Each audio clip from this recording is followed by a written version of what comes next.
In this video, we're going to use the rational zero theorem to find rational zeros. It says use the rational zero theorem to find the actual rational zero of the function. To use the rational zeros test, we take the constant term, which we're going to call p, and we take the leading coefficient, and we're going to call that q, and we find the factors of each. So for p, we have plus and minus 1, plus and minus 2, plus and minus 7.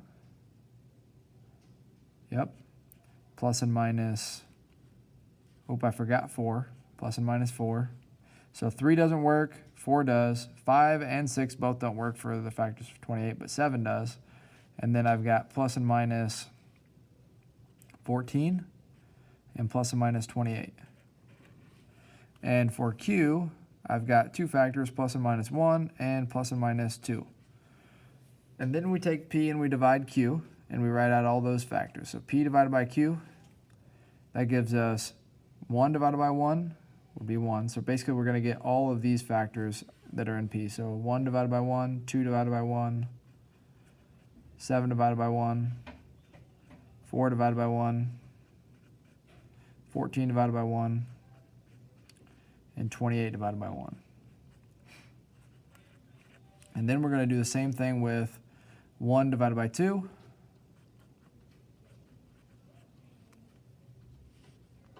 Yeah, 1 divided by 2, 2 divided by 2, which would just be 1, so we're not going to rewrite those. 7 divided by 2. 4 divided by 2, which is just 2, so we're not going to write those down. 14 divided by 2, which would just be 7, we're not going to write those down. And then 28 divided by 2, which is 14. So we only have to check these numbers here in the calculator. So I'm going to use my calculator to check all of these rational zeros. And I'm going to start by plugging in 1. Well, first of all, we'll plug in the equation.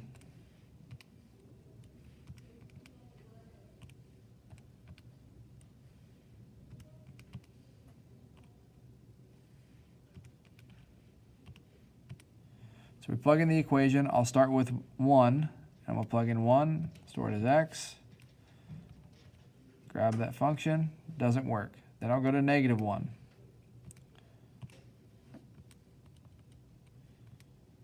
Doesn't give me a 0. Then I'll go to 2.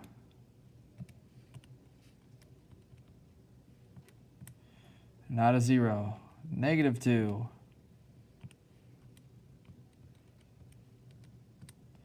Not a 0. 3, nope, 7. So you can see I'm just going down that list there. Doesn't work. Negative 7. Negative 7 is a 0. Ended up with 0 there, so I can say one of the rational zeros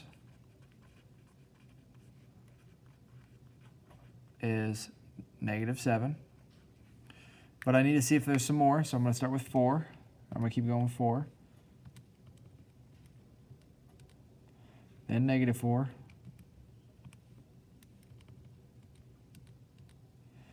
Then 14. Notice I'm not getting 0 for any of those. Negative 14.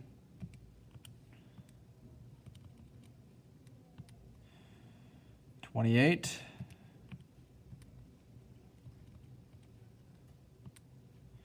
Negative 28.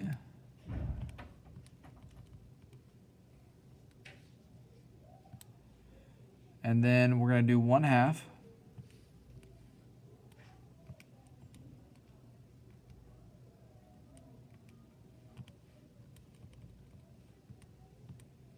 And then we're going to do negative 1/2.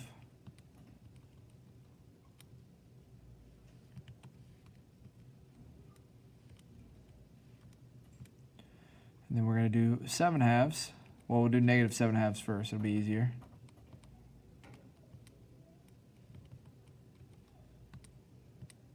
Nope, none of these are zeros. And then we'll do positive 7/2.